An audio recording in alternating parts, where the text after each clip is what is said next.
This week, we continue our look at Tasha's Cauldron of Everything, the newest addition to 5e Dungeons & Dragons. And this time we're talking about the Barbarian and the Path of the Beast. Support the Dungeon Masters Dojo by heading over to Apple Podcasts and Podchaser and leave a review. Take the time to leave a comment as well. This helps make us more searchable to those listeners interested in content such as ours. But more importantly, we want to know how we are doing and what topics you would like to hear about. Another way you can support the DMD is by buying the DMD a beer, so we can continue to deliver quality content to you, our listeners. This also helps us upgrade and replace equipment. Head over to buymeacoffee.com/the DMD and buy us a beer, or 3, or 5.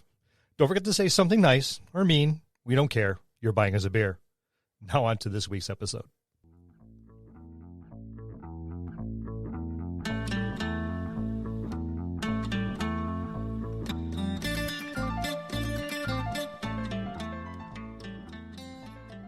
Hello, and welcome to another episode of the Dungeon Masters Dojo podcast. This is a show for game masters and players alike. We hope to bring you tips and tricks to elevate your game and develop the art of dungeon mastery. I'm your host, Louis Aponte, and these are your Dungeon Masters, Scott Labby and Bill Robotile. Let's enter the dojo and see what they have in store for us today. Hey, Scott. Hey, Bill. Barbarians.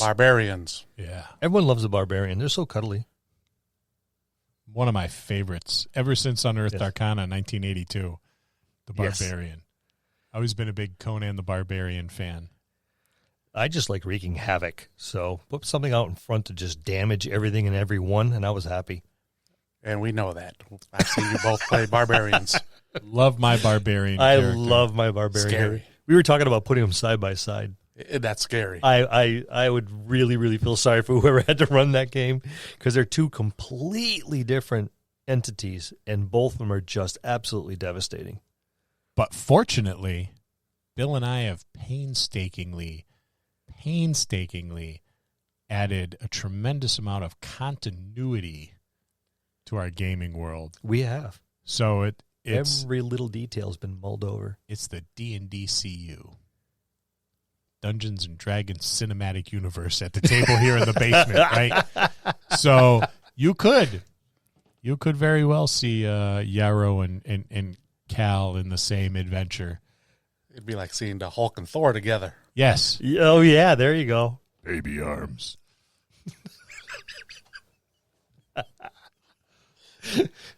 So we're talking barbarians, and these aren't just the fellas that flatulate at the dinner table or don't say excuse me before they walk into a room. Well, they do that too. They do that. They too. wreak havoc is what they do. They wreak havoc. I love me the Barbarian. And they give us a couple optional class features, so it's optional. They do. You may use this. You may if you wish. DMs, please keep an open mind if one of your players approaches you and says, I have a character concept in mind, and I want to try out some of these optional class features from Tasha's. Hear them out. Players, please don't whine at your DM. That's how you get your character killed. Yeah. Present your case, and DMs, listen. Please, listen to your players. And I have a new book, and it looks cool. I want to try it. Yeah, because who doesn't? Yeah, but everyone does. But if you want to pitch this to your game master, build around it. Justify it, verify explain it. Why would this fit, A, for your character, and B, in the world your character is traveling in? Yeah, I think that's probably the most important thing. So if you want to play this, any of these like the Path of the Beast, right? You want to play a Path of the Beast in Bill's all-elf campaign that's taking place in a mystical wood. How does that fit in? Right? Explain to your DM how it fits in. Right. Come up with a background. And just rolling the D4 on the origin chart, going, "Oh, that's how it happened." No. Don't. Yeah. Well, you can do that. You can use the chart, but still Now, give it justify. a story. Yeah, make it a story. Give still. me some details. How many times have I said justify it? Exactly. Excite me. I say this a lot on my tables. I want to do this. Justify it. Yep. Yeah. Tell me how it happened. Explain to me why. What was the background? What was the story? And don't tell me you're an orphan. I hate that one. Yeah, that's too easy. I want to be excited about your character too. Mm-hmm. You know, give me something so that I can be like, I could get behind that character and be like, oh, I could do good things with that character in this campaign. You know, I can't wait to, you know, kind of slowly start to integrate their story into the bigger story arc. You know, do those sort of things. It's important. It is. Like I know I would use a quick background, but just think off the top of my head, I would make him the descendant of one of the druids I'm playing now. Mm-hmm. Because he's a druid of the moon, so he has all the characteristics of all the animals, and I would just give him say he was a descendant, so he carries over mystically some of the inherent bonds that he probably got through family lineage. There you go. Yeah, and it works, and that stimulates a conversation. It's like, okay, tell me more about this. The magic courses through my veins, and when I became a man, all of a sudden I'm having these weird nightmares, and I woke up sleeping out in the woods, only 50 feet from the house, but I'm sleeping in the woods. I don't remember getting here. Exactly. And yep. and why am I covered with dirt, and where the hell are my clothes? Exactly. But that's why I said I would Sounds like my 20s. I would use, it sounds like all our 20s. But that's why I said I would use I would go off that he's a descendant of one of my old characters. Continuity. Yes. Number 2 on the random roll chart of 4 potential options. So Yep. So what are some of these optional class features you get?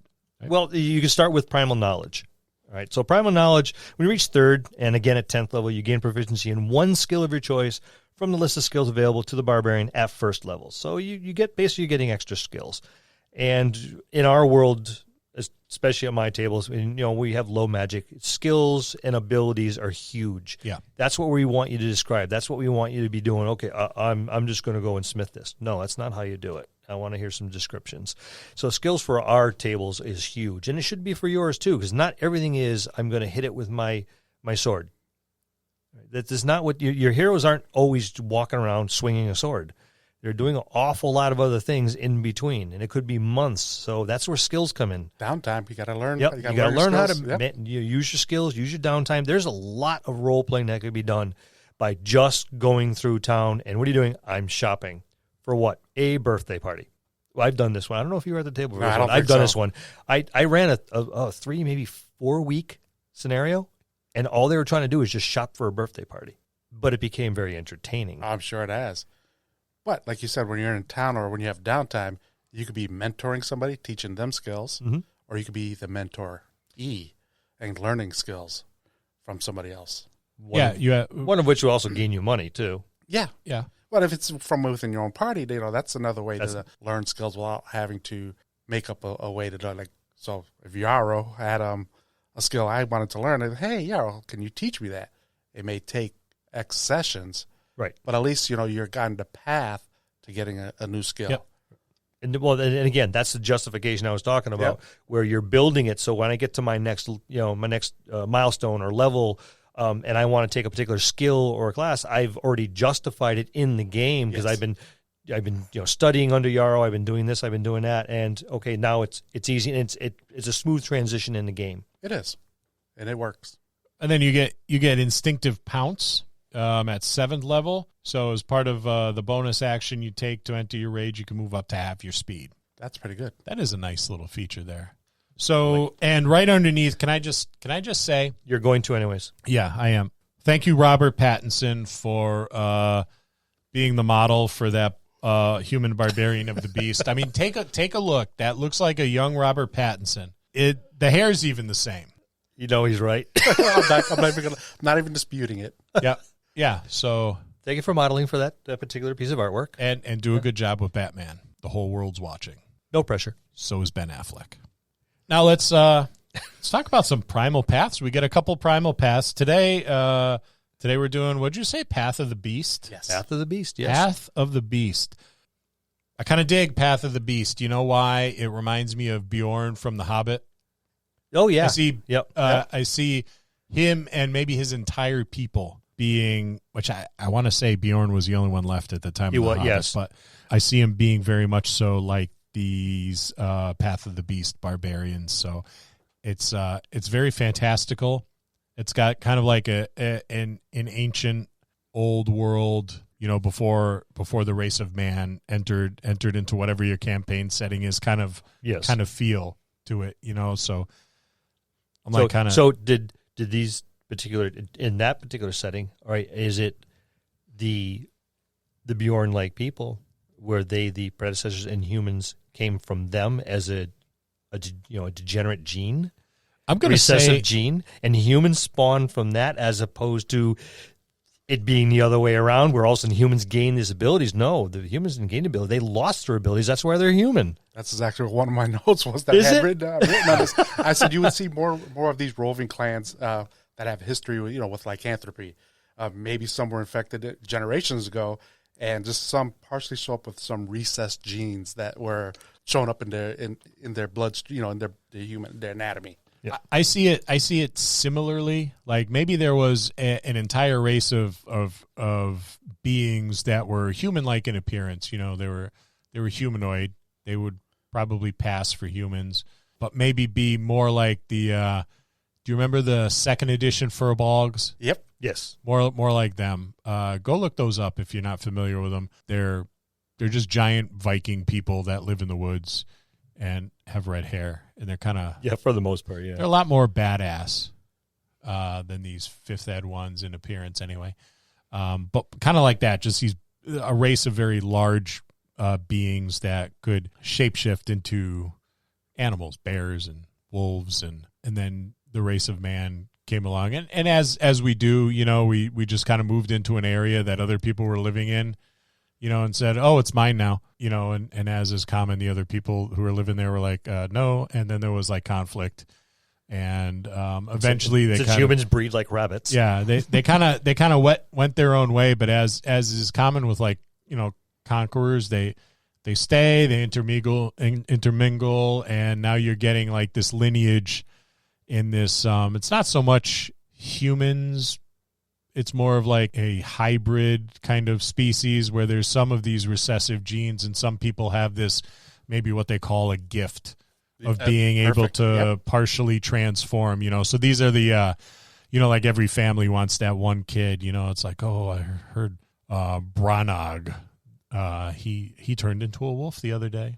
We're quite proud. It's the sort of thing that. Well, it's a muzzle, but it's a start. Yeah. And, yeah, exactly that. It's like his face got a lot longer, so we're hoping. And his ears shift back, and yeah, it's either that or a possum. We're hoping for wolf though. Yeah. Roy turned into a squirrel. We're really disappointed. But maybe this manifests itself like in the teen years. When puberty hits, kind of like mutants in the X-Men comics. This is the sort of thing where it's like it's not entirely uncommon to wake up in the middle of the woods, naked, covered in like rabbit's blood or something. You hope it's rabbit. Or you have an affinity with dogs, or you have an affinity with cats. It's not something where you would have this animal companion, but you just get them. That sort of thing. That lends to the whole thematic vision that you're trying to portray too. Yeah, exactly. So if you kind of like if you kind of go dog-like, be it a wolf or, if that's kind of like the theme you're going to, while you're any canine, yeah. Yeah, while your player's character is walking into a town, he's that or she's that person that all the dogs kind of like will come up to. Well, I can see it. You're walking into town and there's two giant mastiffs, leering and growling at everyone, and all of a sudden they stop. Yeah, and one of them walks up and starts nuzzling up against it and licking. The other one starts going to that play, down low with the ass wiggling, like he's going to start playing. And then the guards are, "What the hell's wrong with these things?" New alpha in town. Yeah. It's it could be a lot of fun. They give you an origin list. It's not too bad. Loot already tapped on number 2. Yeah, and it could be any number of these things. It could be all of them. It could be one of them, or you can craft something for your homebrew world, like. I think this list is good for newer players who really they haven't got into crafting this stuff, but it gives you an idea of where to start and how to expand on it. There's only 4 things, but they do cover a pretty broad spectrum. I do like this list. I'm particular fond of like number 4. An ancient animal spirit dwells within you, allowing you to walk this path. That's a good one too. I like that. The fun I could have with that, knowing that you have a spirit. It's got a Native American feel. Oh, to very it. much Yep. so. Yeah, I really do like that one. And don't just stop there. It's like, okay, as a GM, like if Lou said, an ancient animal spirit dwells within my character, I'd be like, okay, Lou, tell me more. How did this ancient spirit come to be? Was it you? Was it your father, your mother? What? Give me like a little background on it. Is it passed from family member to family member? When one passes away, the spirit moves to the next, person in line, or that's almost what I was saying with having it passed down from, like I said, my character, who I would make a descendant of my druid, and it would be passed down. It probably wouldn't hit every generation. It probably hit like every other generation. So that character's that far removed. Like male pattern baldness. We're not going to go there, guys. A recessive gene, like, blue eyes or something, things like that. It's, but get descriptive on it. Build that into your character's origin story. If you don't have one, make one. GMs, tell your players they need to have an origin story. Well, a lot of this spawns at 3rd level too. So you can make 2 different origins. You can make your character origin, then you can make your spirit origin, or your Path of the Beast origin. That's actually a good so idea. you actually make a second origin, right? How did this come to be? And pick whatever it's on there. Okay, maybe the lycanthropy has been hidden. Mm-hmm. Yes, it's a gift. I love the idea of it being a gift. More often than not, it's going to be looked at as a curse, which is unfortunate. And it still could be looked at as a curse. You could be outcast from your village because of that. Right. So it's been kept as a secret, and it's like, oh, and now that you're manifesting, your village is saying you need to leave. Right. So I think that's a fantastic idea, because what better way to build a character's background in than have it like happen at the gaming table at 3rd level? Yes. Go, no. You're starting at 1st level. And then, your player's like, hey, man, I want to go Path of the Beast. It's like, all right, cool. So I will let you know when it happens, and build it. But don't tell anybody. Don't tell anybody at the table, because, you want that surprise to be genuine. Not like, oh, well, here comes. But, and then not all at once. No. Little incidences, the dream, the happenstance, a waking dream. All of a sudden someone pisses you off. It's just a small slight, but all of a sudden you go flying off the handle. Next thing you're growling and baring teeth. And that's what I was just about to say, in a fight. And little things like this, and just escalate it little at a time, until all of a sudden you go full bore. And next thing you know, the muzzle's there and the claws are there, and it's like, okay, roll to attack with your claws. Yep. My what? Yeah, like level. Somewhere around level 2, right before you hit cresting to level 3, you can have these small things happen, and just like you're eating raw meat. Yeah. Or it's getting rarer and rarer, and your eyes are glowing, turning that golden color. You can see them flickering in the darkness, when they get angry, their nails are just starting to grow a little bit longer than they should. So you can, when you hit level 3 and you get into that fight, then the DM should roll a D3. Is there going to be a tail that comes out, your snout, or a claw? Make it a surprise. Yeah. Don't give them the because that's the next thing we're going to go into is at the form of the beast.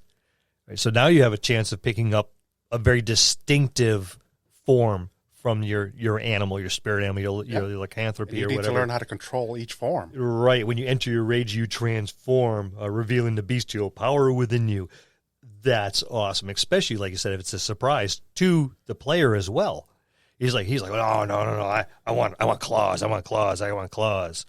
And me, I mean, I would go for the tail, because nothing's better than a great piece of mind, knowing that you're going to be able to flesh out your character. So yeah, and have them tell you what this beast is. Yeah, but what animal spirit do you hail from? Mm-hmm. Or what kind of lycanthropy did one of your ancestors have? Yeah. Or, maybe like in the case of your druid, right? Your druid's ancestor. Maybe your druid was in so many different animal forms that maybe you do end up with mandibles. Maybe, you do end up with a spiky tail, or a, one of those like naked possum tails and stuff like that, because there's so much of that magical residue in your genetics that it's not a wolf, or it's not a bear. It's not. It's the uncommon thing. The thing you wouldn't even think.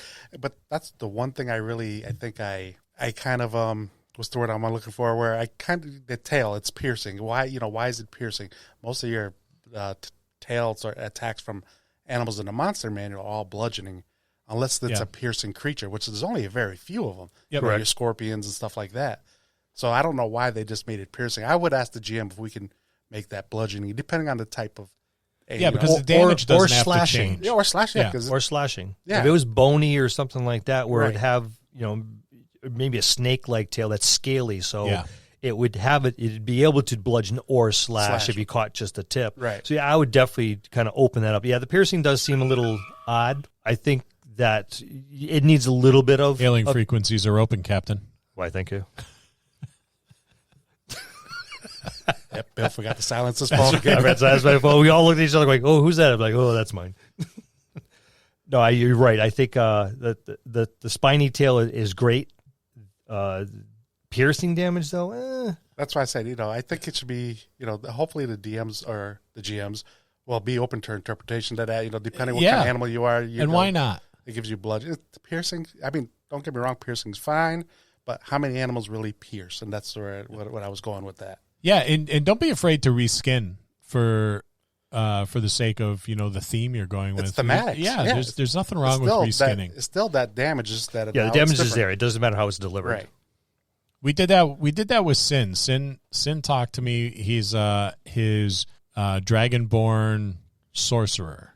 She was I forget what dragon. I don't know if it was white dragon. It was a white. It was a white. Yeah. Yep. So he's like, you know what? I want her attacks to be like cold themed. They don't have to change anything, just the appearance of it. So I said, well, I think that's a great idea thematically for your character, right? So we went with that. As magic missiles were like little bolts of cold energy. His fireball was blue, and it just worked. And you actually did a really good job with it too. But I think our table is very mature where we weren't trying to get over, because I can see a lot of people saying, "Oh, I want to reskin," like Sin did in his case, everything to be cold based.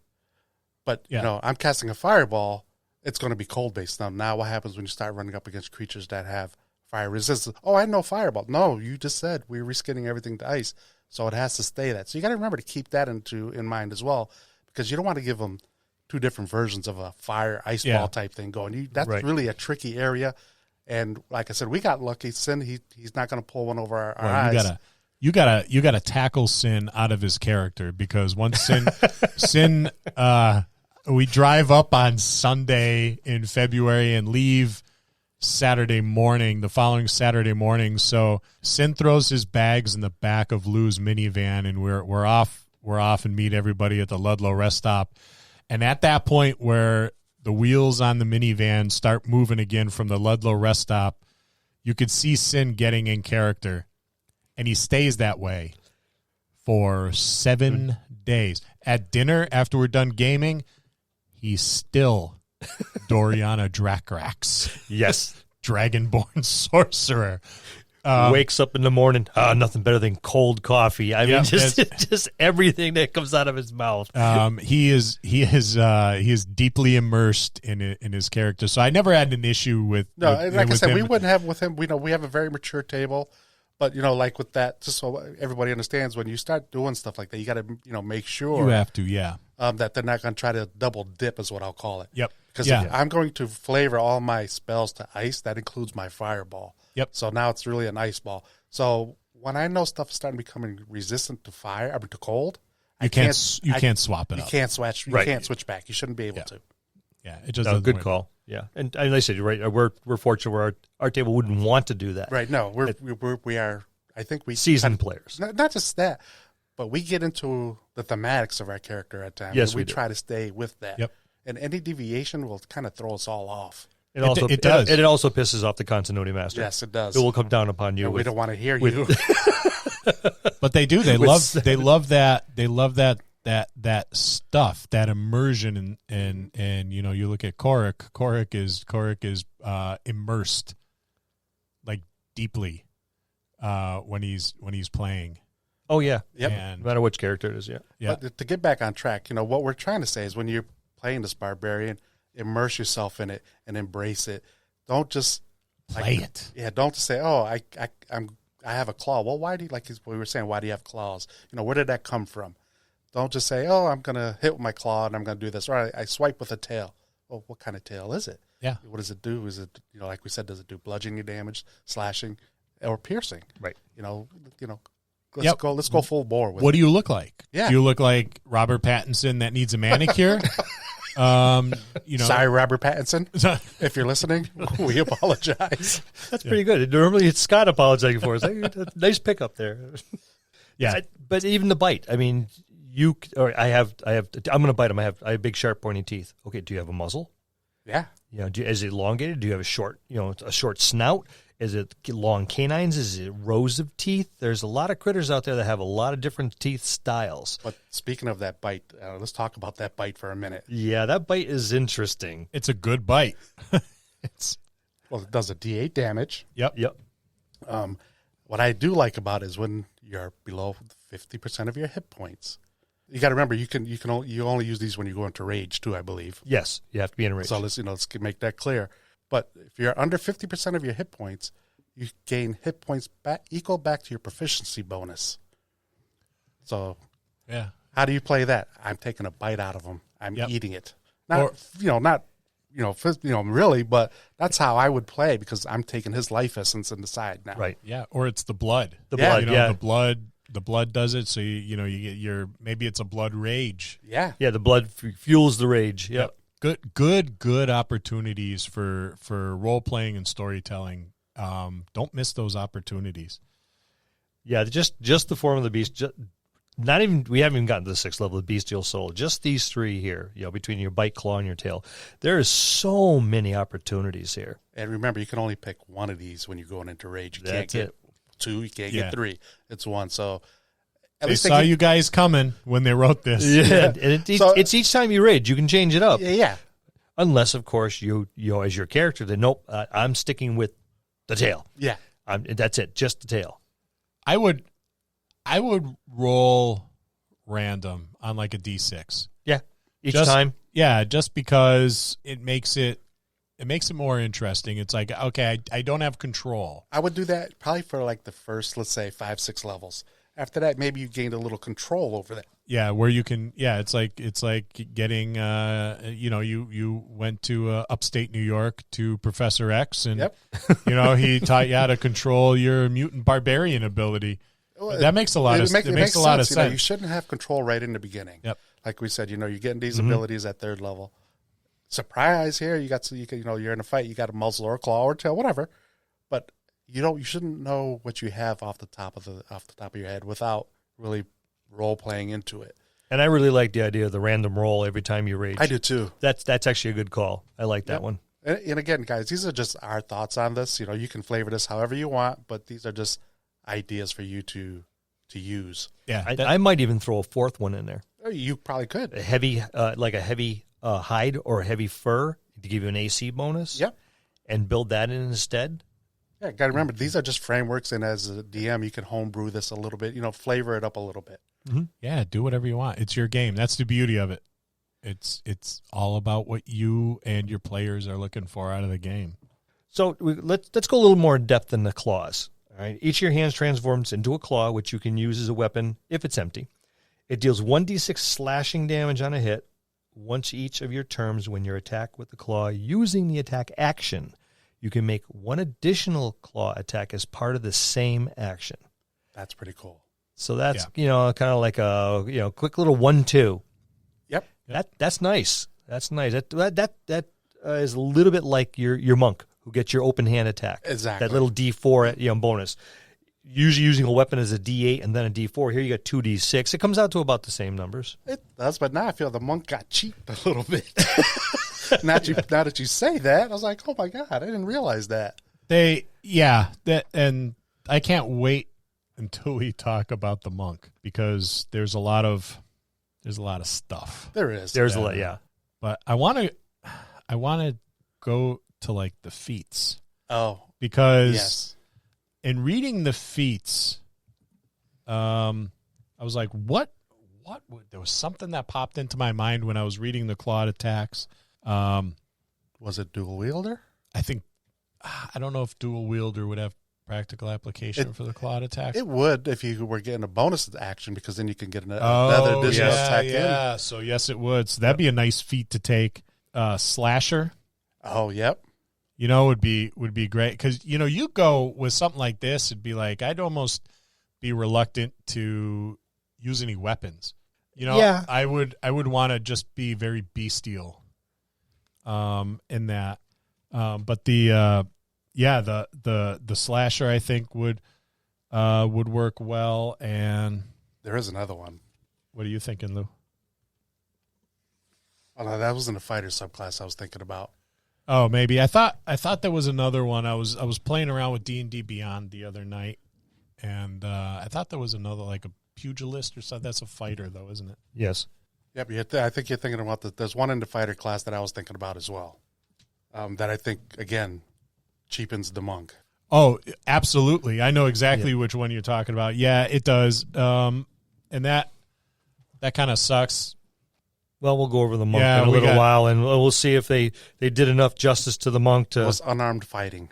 Unarmed fighting. There you go. That's what I was thinking of, but it's not a feat. It's a fighter skill. Yeah. All right. So the claws, I'd take a slasher feat. I think that would come in handy, since, basically that's what you're doing with your claws, right? Yep. I would go with the dual wielder. If I was a human, that's that, just for that extra bonus attack from, I believe when you rage, you get a bonus action. Right. So that's what I would do. That wouldn't, that'd go well too with that, because then, like you said, you get that extra. Yeah, because you're getting at first level, you're getting 2 attacks automatically. One, and it counts as 1 action. Right. Yeah. You get a 2 for there. Yeah. So if you have a bonus action, because of your rage, you can now use it, because I think if I remember correctly, you cannot attack twice, unless you're using light weapons. Correct. But that dual wielder negates that. So you'll be able to now get an additional attack. And so you technically get 3 attacks. Right, because you get your first attack, then you get your extra attack. Yep. Then you can have a bonus attack, because you can't have more than 1 bonus. Right. But then your first attack is actually 2. Yes. So you're actually getting 3 attacks.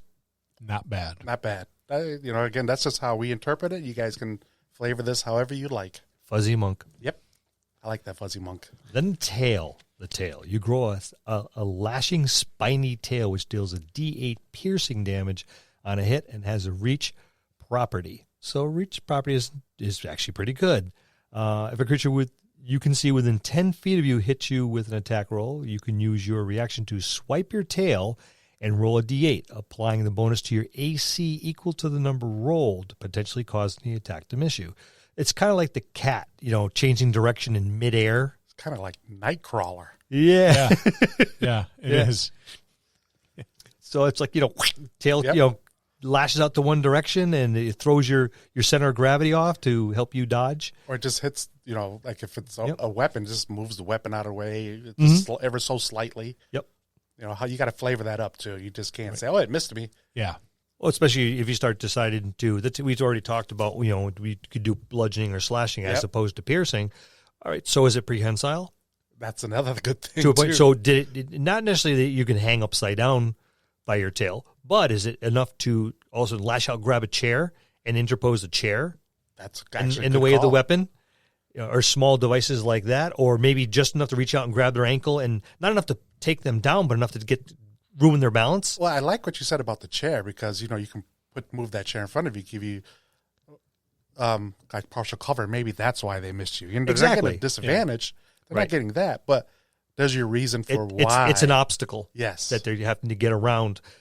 So you have a couple of different ways to go about that. And again, they say the tail is a spiny tail that does piercing damage. That's kind of cool, but I would definitely flavor the crap out of this particular one. Yep. Bribe your GMs. Bring them some snacks. They'll go with your flavor. I like funny bones. I love funny bones. I'll make sure I bring some next time we play. Love funny bones. So we get Bestial Soul at 6th level. This is a cool feature too. It is pretty neat. all your natural weapons, your claws, your bite, your tail, they now count as a magical weapon. So you can hit those creatures that require a magical weapon to hit. That's pretty awesome. Yay, what are you doing? Chewing on a ghost? Yep. And you can alter your form to adapt to your surroundings. Very sci-fi. It is. You know, it's cool. I would see the first application of that is go quadruped, so you can move through heavy terrain and maintain your speed. Well, you kind of get something like that. What it does is you can alter your form, every long rest. And you got to pick one. You either get one that gives you a swimming speed, a climbing speed, or a jump ability. Or an improved jump, I'll say, because we already can jump based on our strength score. Yep. Right. So if you're playing in one of Bill's campaigns and there's a boat involved, it's gonna sink. So do the water breathing one. At least 2 boats remained floating. At least 2. In not 100%. In like 35 years, that's a pretty shitty track record. It's not 100% though. It's 98.7. Nobody'd be cruising on Bill's cruise line if that was the track record. But you get your swimming speed is equal to your walking speed. Yeah, like you said, and you can breathe underwater for that whole day. Yes, that's actually pretty cool. That is pretty cool. The one I really like is that you can climb now too. Yeah, maybe that's where that the prehensile tail thing comes in. Well, it does say you can climb difficult surfaces, including upside down on ceilings, without needing to make an ability check. That's unnerving. That is unnerving. Seeing this big hulking barbarian above you, just walking up there. I have yet to see a hulking barbarian in this book at all. I got Robert Pattinson, and let me tell you about the wild elf. Oh, we'll get there. the wild magic elf. Yeah, we'll leave that one alone for now. I got derailed on my rant about the artwork. The feral powers are actually really cool. The bestial soul. I like this. This could be fun. I know that I would probably pick jumping if I had a shot, because you've seen what I've done with my monk with the ability for movement and jump. So that's that's fun. It's real fun. It's scary. Crouching tiger, hidden guide wire. That's all I'm going to say. Infectious fury. Wow. Yeah. When I read it, it's like, okay, so basically I'll bite someone and they'll get rabies. Yes. Yeah, and that's exact. Like you're foaming at the mouth. Maybe your character's a little on the mangy side. I don't. But here's how I picture this. You bite somebody because now you can have them attack somebody of your choice. Yep. Instead of saying go attack them, I'd be like, sick them. And point at them. It's like you're controlling the person. He's got some of your bestial rage in you. Well, yeah. Here's the when I read that, I'm thinking, maybe there's some lycanthropy in your background. Like in the origins that they give as an example, and your bite, maybe your saliva or whatever, carries a little bit of that lycanthropy. So for a moment, they're infected just a little bit. It's not enough to turn them. And now they're basically kind of under your control as the creature that turned them, even if it's diluted. I suppose if you drink enough O'Doul's, you'll get a buzz. It may be like like 30, 40 gallons of the stuff. But it's kind of like that, It's like when you used to get it. Now I know you've all done this, and kids don't. But you get into your parents' liquor cabinet, and you drink a little, and you're like, "Oh shit, I better pour some water in there," And then your dad's oh no, they marked it. This is my $120 bottle of scotch. Some asshole watered it down. Kind of like that, that's your lycanthropy in your spit. It's a little watered down, but it does the trick yet. Yeah, no, I mean, of course they have to make their wisdom save with a DC of 8 plus your Constitution modifier plus your proficiency bonus. That's suffer. That's a decent stat. Yeah, that could turn into a pretty good number. Now, if the person that you bit or whatever, and there's no one else around to attack, they can just take 2d12 points of damage. Psychic damage too. I think that's one of the least resisted damages. There's very little resistance to that. That might be just a terror factor.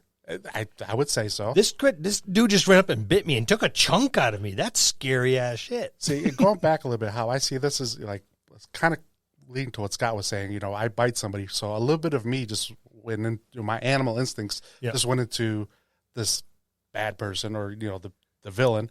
And now I'm taking control of a little bit of myself and telling myself to go attack whoever. Mm-hmm.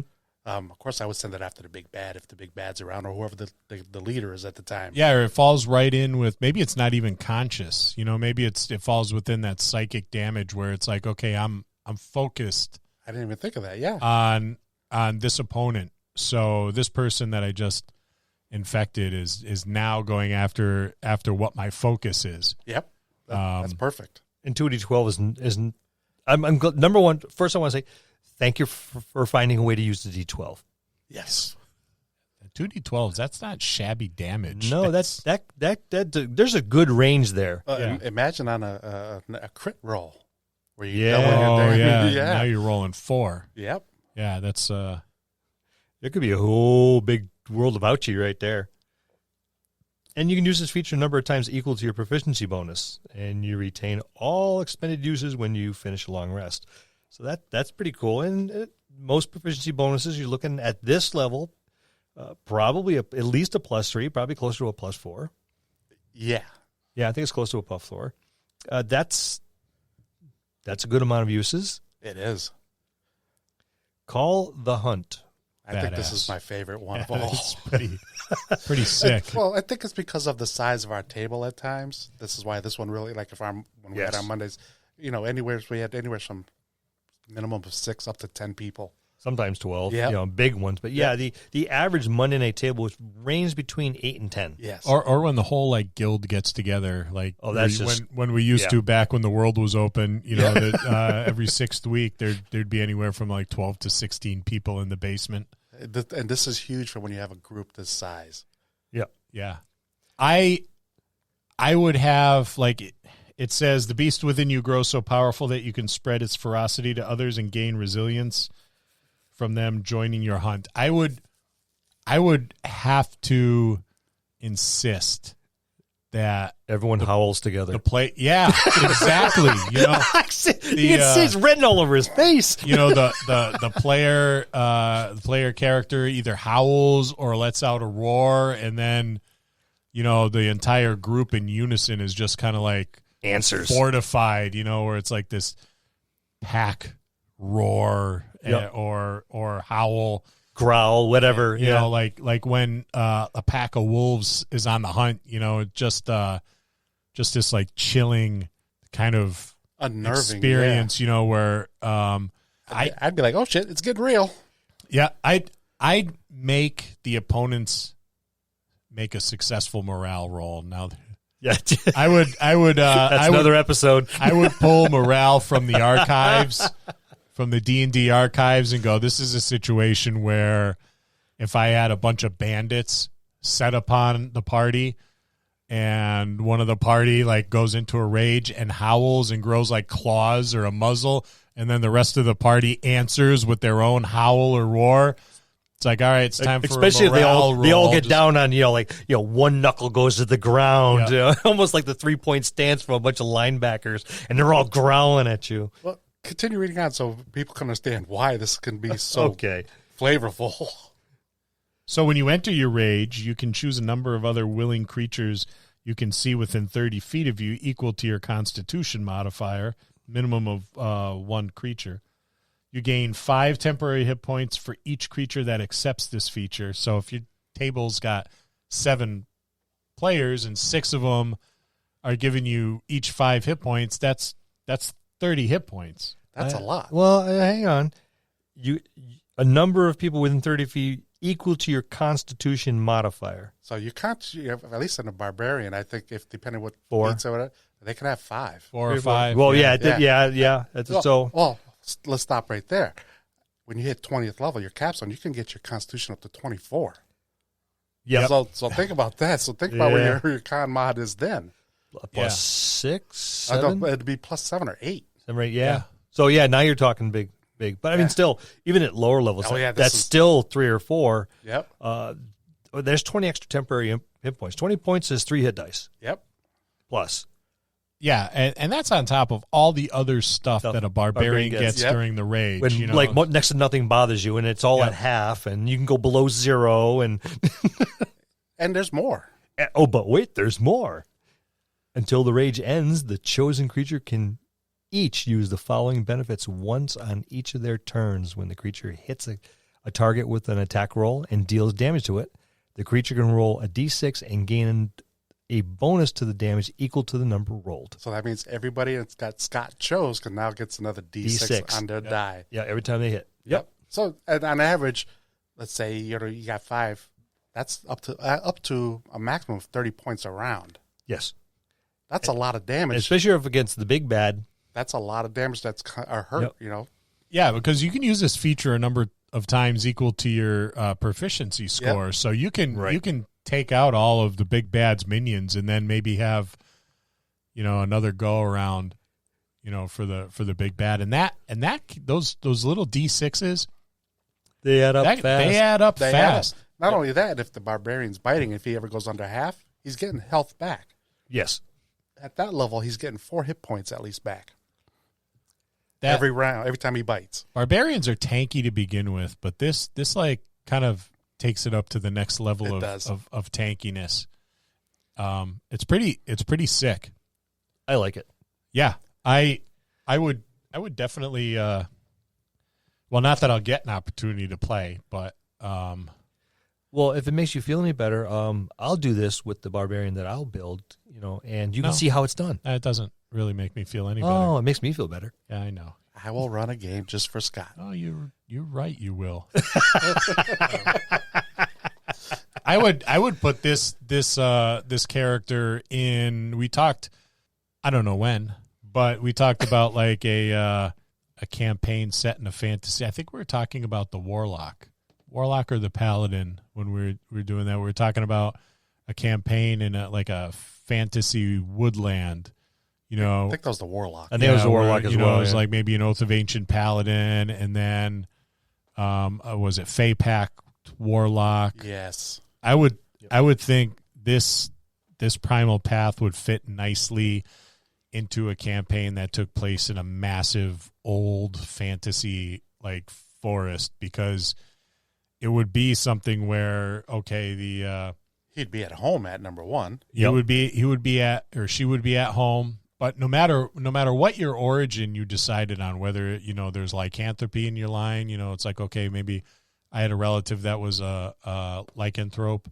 They moved to this forest for the magical healing properties because they were sick of eating people, and it kind of diluted that. And now, I'm able to kind of control a little bit of what mom or dad gave me, or maybe it was that Fae.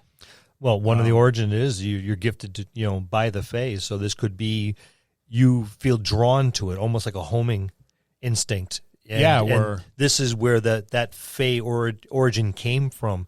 You may not be aware of it, but it's just like when fish go upriver to spawn. Yep. They don't. They just know they have to get up there. Maybe it was something a Fae queen was really like ill, and your mother happened to be an herbalist, and she went and either it just happened to be carrying herbs that don't naturally grow here. Yeah, she came from another area entirely, and said, "No, I think I have something for this." And they're like, "Well, we don't have anything like that here." Well, I had it in my pouch right here. Yep. And lo and behold, it worked. Saved either this Fae or their child or something, mm-hmm. And then when this woman later on, or maybe she was just like a young girl or an apprentice or whatever, and now she's a full-grown woman. She has a child, and this Fae person comes and bestows a gift upon the child, something that would be considered a gift in Fae society or Fae realm. She gifted to her while she was pregnant, so she doesn't know. Right. Yeah. So there's all sorts of cool stuff you can do, and not just in a a fantastical woodland, but that's definitely where I would stick this. It's a really, really, really good fit. But maybe these are shamans of some savage tribe that lives on the borders of civilized lands. It's like, okay, the shamans are selected from those that can commune with these animals and shares in their spirit or whatever have you. But I really like the kind of fae fantasy woodland setting for this. I think that fits barbarian very well for path, because I can see it. This humanoid just going out, and running like barefoot through the woods, like your dog would if it's chasing a squirrel. Where the hind legs are back past its ears, and just charging through in this unnerving kind of animalistic way, because like a human form isn't built for that sort of thing, but it seems perfectly natural for it to be doing that. Yep. Or just running with a pack of wolves or hanging out with bears or something. I agree. We have you in the same venue. You still have your ancient animal spirits that can inhabit. You have your fae. We always have a descendant from like an archdruid or something like that. So that particular setting, I think, lends itself very much to the fantastic world that a lot of us are used to in D&D. It doesn't necessarily lean itself towards your post-apocalyptic or... No, not at all. Yeah. I like it because I think with this barbarian, it really doesn't matter if it's a high magic or a low magic or mid-magic world. It works. It works. Yes. It fits. I think it'll fit in, and I do like this class a lot. This is one of the subclasses I like out of this book. And I would make it a rare thing. Yes. Where there's not like an entire like tribe of people. Maybe there was a long, long time ago, but not anymore. And it's a rare thing to have. Well, that's where the older people in the town goes, remember the old stories of way back when? And yeah, the dog-faced men that lived in the woods. Yeah, and everyone's like, oh, you're just a crazy old lady. Yeah. And then all of a sudden, Rocky over here all of a sudden comes through town with a dog face, and they're like, scratching his ear with his crazy old crazy old coot. Yeah, she actually knew what she was talking about. That'd be fun. That would be. And Scott and I both have an affinity towards barbarians, anyway. Yes, so. I know. It's scary. Hulk and Thor together. I can't wait. Baby arms. That's a look at the barbarian and the path of the beast, primal path. See you next week in the dojo. That's going to conclude this episode. Thanks for tuning in and listening. Please subscribe to the podcast for more great content. If you'd like to hear a particular topic, you can reach us on Facebook at the Dungeon Masters Dojo, or you can drop us an email at thedungeonmastersdojo@gmail.com. Thank you, and have a good day.